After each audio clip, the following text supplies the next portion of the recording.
Nos recuerda también en la historia trágica de ese mártir de la revolución del mundo, que no se puede confiar en el imperialismo, pero ni tantito así, nada.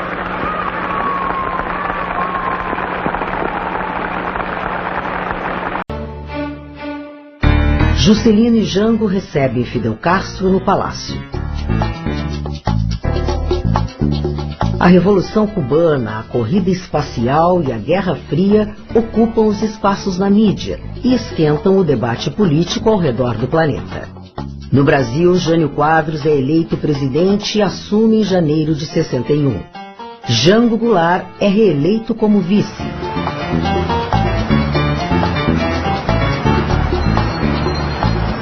Em Punta del Este, no Uruguai, uma conferência internacional concentra delegações de todas as Américas e as atenções do mundo inteiro. Essa era uma conferência interamericana para estabelecer a Aliança para o Progresso, que é o programa de ajuda dos Estados Unidos para a América Latina. E é a famosa frase do Che, esse é um programa para construir latrinas. O Che Guevara acusou a delegação americana de querer financiar latrinas. Que o importante era financiar fábricas, escolas. Só a delegação brasileira, parte da delegação brasileira e um ou outro da delegação argentina que aplaudem o discurso do Che. Entre eles, o Brizola, que era o conselheiro especial da delegação. A delegação brasileira foi chefiada pelo ministro Clemente Mariani. Era um udenista, era um homem de direita, reacionário. E talvez por isso mesmo o presidente Jânio Quadros, que ele gostava assim do contraditório, do contrapeso, tenha feito questão de fazer com que o governador gaúcho participasse por ser um homem de esquerda. Tanto é que o Brizola acabou se retirando da conferência. Chegou na conferência, o Brizola não estava o Che Guevara. E aí o Brizola me chama, me diz, onde é que está o comandante? Disse, não sei, mas então eu disse assim, tu tens que me consegue o comandante que eu quero falar com o comandante. Eu disse, pô, mas não é assim, disse, não. Eu fiz uma carta renunciando a ser membro da delegação e eu vou deixar essa carta no hotel da delegação brasileira e só quero conversar, só quero me despedir de uma pessoa, o comandante Ernesto Che Guevara. Eu vou para Porto Alegre, estou perdendo tempo nisso aqui. Eu fui encontrar o Che Guevara no hotel dos cubanos com uma crise de asma. Aí disse para ele, olha, o governador do Rio Grande do Sul, sim, eu sei quem é. E vamos à conferência. E entram numa sala com o Che Guevara, uma sala toda de vidro. E ficaram lá conversando. Eu só vi aquilo. O Brizola gesticulava muito. Primeiro o Brizola gesticula, falando. O Che Guevara não dá uma palavra, e depois, em determinado momento, o Che Guevara faz assim com a cabeça, meneia a cabeça, e começa a falar.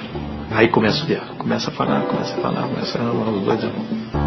Deve ter demorado uns 20, 30 minutos. Aí o Che Guevara sai e já vai para a conferência. E aí o Brizola me diz uma frase que eu nunca me esqueci. E eu vou embora, Flávio, porque isso aqui não é uma reunião do povo da América Latina, uma reunião das oligarquias da América Latina. Frase do Che Guevara. Acaba de culminar la Conferencia Económica de Punta del Este. Con esa clausura se dice que se abre un nuevo capítulo en la historia de los países latinoamericanos. 20 países han firmado la declaración final y los documentos. Un país no lo ha hecho y ese país es Cuba. En este momento se abren diversas conjeturas. Hay quienes dicen que Cuba no firmó por considerarse anticipadamente excluida de los beneficios de la Alianza para el Progreso. Hay quienes en cambio sostienen que esa exclusión vendrá a consecuencia de no haber firmado las actas. Nosotros entendemos que nadie está mejor capacitado para aclararnos el punto que el propio presidente de la delegación cubana y ministro de Industria de Cuba, comandante Ernesto Guevara. El comandante Guevara nos dirá en pocas palabras cuál es la posición y cuál es la verdad sobre el asunto. Además creemos que así cumplimos un deber periodístico de objetividad, ya que delante de estas cámaras han desfilado diversos delegados y observadores de distintos países. Comandante, explíquenos por qué Cuba no firmó los documentos de esta conferencia. La explicación de Cuba ya está expresada claramente en el discurso final en la plenaria de clausura. Nosotros opinamos que es un documento que contiene muchas partes positivas, pero que no ataca a fondo las raíces del mal de Latinoamérica. Aún así, podíamos haberlo suscrito si no fuera porque nuestra pregunta, hecha en repetidas ocasiones, en todas las oportunidades, a la presidencia de la mesa, a la presidencia de la asamblea o de las comisiones y al delegado de los Estados Unidos, nunca fue contestada. Y esa pregunta era, ¿quién administra los fondos de la Alianza para el Progreso? Que no se sabe. Y además, implícita en esta estaba la pregunta, ¿Cuba participa o no de la Alianza para el Progreso? Cuando una pregunta tan directa y tan fácil de contestar se contesta con silencio total por parte de los Estados Unidos, Cuba entiende que no está dentro de la Alianza para el Progreso. Pero si fuera solamente el hecho de que Cuba no firme el que condicione la participación en la Alianza para el Progreso, ¿por qué el señor Dillon en su discurso de clausura manifestó que no reconocía al gobierno de Cuba? Si no reconoce el gobierno de Cuba, naturalmente que no podía tampoco reconocer la firma del gobierno de Cuba, de tal forma que importaba poco que hubiera firmado o no. Simplemente que el gobierno de Estados Unidos todavía no se ha dado cuenta que la historia camina todos los días y que es irreversible. Comandante, ¿cuál va a ser la postura y la actitud de Cuba en lo sucesivo dentro de la Organización de los Estados Americanos? Simplemente una actitud de colaboración en todo lo posible con las hermanas repúblicas, pero sin admitir que su independencia sea limada, sea limitada por acuerdos generales de la organización. Cuba reconoce el derecho de todos los países a tener una política exterior independiente y la practica. Tiene una política de amistad con todos los países del mundo y una política de intercambio comercial con todos los países del mundo. Además reconoce que culturalmente está ligada con lazos más estrechos aún a Latinoamérica y trata de mantenerlos dentro de las características señaladas anteriormente. Muchas gracias, comandante. Señoras, señores, el comandante Ernesto Guevara ha hablado exclusivamente para ustedes, telespectadores de Canal 7 de Buenos Aires. Muchas gracias por la atención y muy buenas noches. El Ministerio completo ha cumplido su plan de producción al 100%. ¿Qué aplaudo? Un solo mes lo cumplió. ¿Qué aplaudo? ¿Cómo sería si lo hubiera cumplido todos los meses? Pero bueno, hay una cosa interesante. Ese mes en el cual se cumplió fue este mes pasado, el mes de julio, es decir, el mes donde hubo una movilización para las metas y donde toda la gente le metió el hombro atrás. Una vez nosotros hablábamos de que era necesario crear ese espíritu creativo en el trabajador para que ayude a los técnicos y a los técnicos administrativos también a mejorar la calidad del trabajo y a extraer toda esa gran riqueza potencial que está en nuestro subsuelo a veces, en nuestros almacenes otras, y que no podemos coordinar por falta de materias primas, por falta de una tecnología adecuada, por falta de organización, y no nos permite cumplir a cabalidad los precios. Claro que está el bloqueo imperialista, y seguirá estando durante algún tiempo, hasta que se cansen o hasta que ocurran acontecimientos de otro tipo. Pero eso no debe servir nada más que para un estímulo nuevo a nuestro trabajo, para poder, para impulsarnos a crear nuestra propia base, nuestras piezas de repuesto, nuestra tecnología, a depender cada vez menos del área capitalista, que no es un área muy confiable para nosotros, porque siempre están sujetas a enormes presiones políticas y constantemente se produce alguna defección. Ustedes vieron hace pocos días el gobierno de Chile, que había votado en contra de la OEA por una presión de los Estados Unidos o tal vez por una maniobra política interna, en definitiva, a pesar de que tenía una actitud jurídica correcta, pero era un gobierno de la burguesía, y rompió con nosotros. Se une también, pues, al bloqueo decretado por el imperialismo. Y así puede suceder esto con uno u otro país.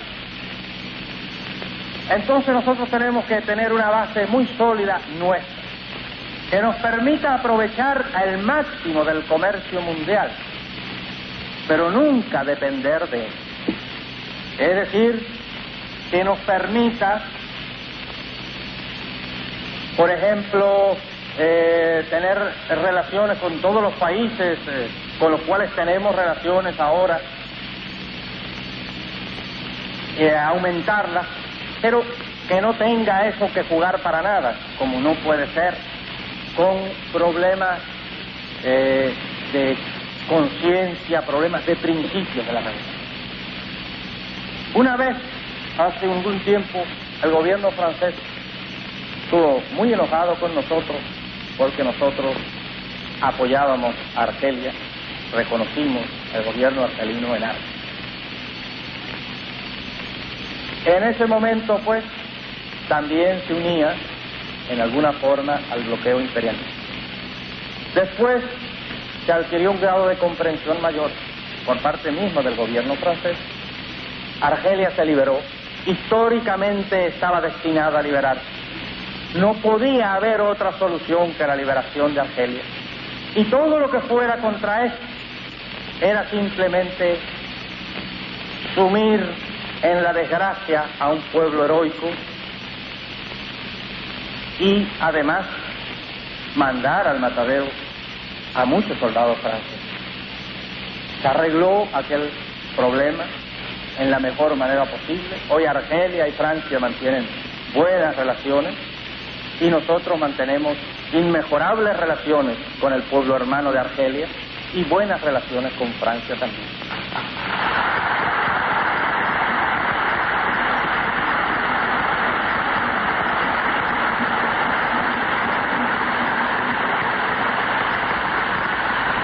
Pero nosotros tenemos que estar preparados para no depender de las buenas relaciones de la gente. Y para eso hay que estudiar, hay que prepararse, porque sin una base tecnológica adecuada, los esfuerzos, por grandes que sean, por heroicos que sean, no nos permiten ir adelante con la suficiente velocidad. Y como siempre, mantener esa consigna, que hace tiempo es ya la consigna de los jóvenes comunistas: el estudio, el trabajo y el futuro. Es decir,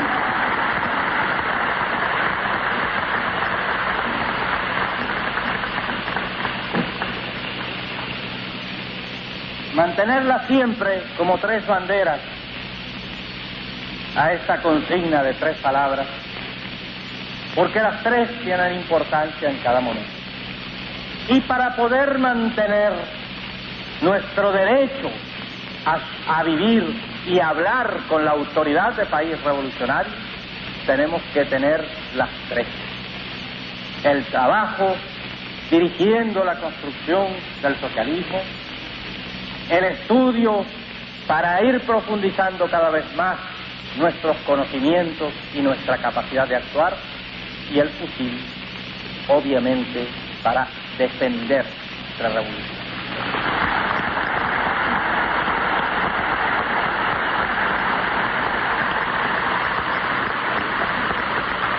No importa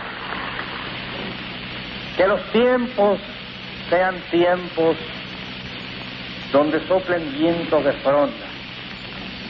donde las amenazas germinen día a día, donde los ataques piratas se desaten contra nosotros y contra otros pueblos del mundo. No importa que nos amenacen con que si Johnson o si Woolworth,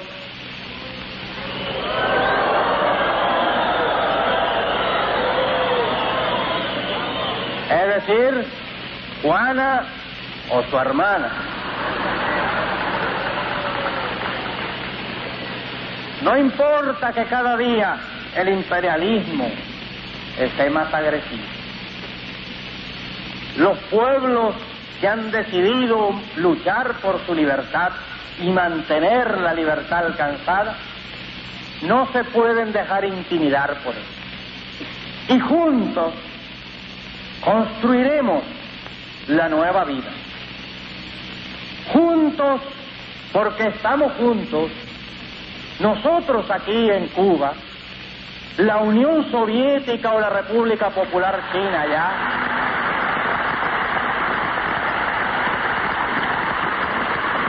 y Vietnam luchando en el sur de Asia. Y de un tiempo esa parte ha aumentado la agresividad imperialista, pero también, ¿por qué no pensar que sus razones tienen? Y tienen razones porque les es muy difícil competir con el ansia de los pueblos por liberarse. Ellos tratan de hundir en sangre todo movimiento de liberación. Sin embargo, aquí en América, hoy, hay dos movimientos, por lo menos, asentados, que luchan y que le infligen derrota tras derrota al imperialismo. Y son los movimientos de los pueblos de Guatemala y de Venezuela.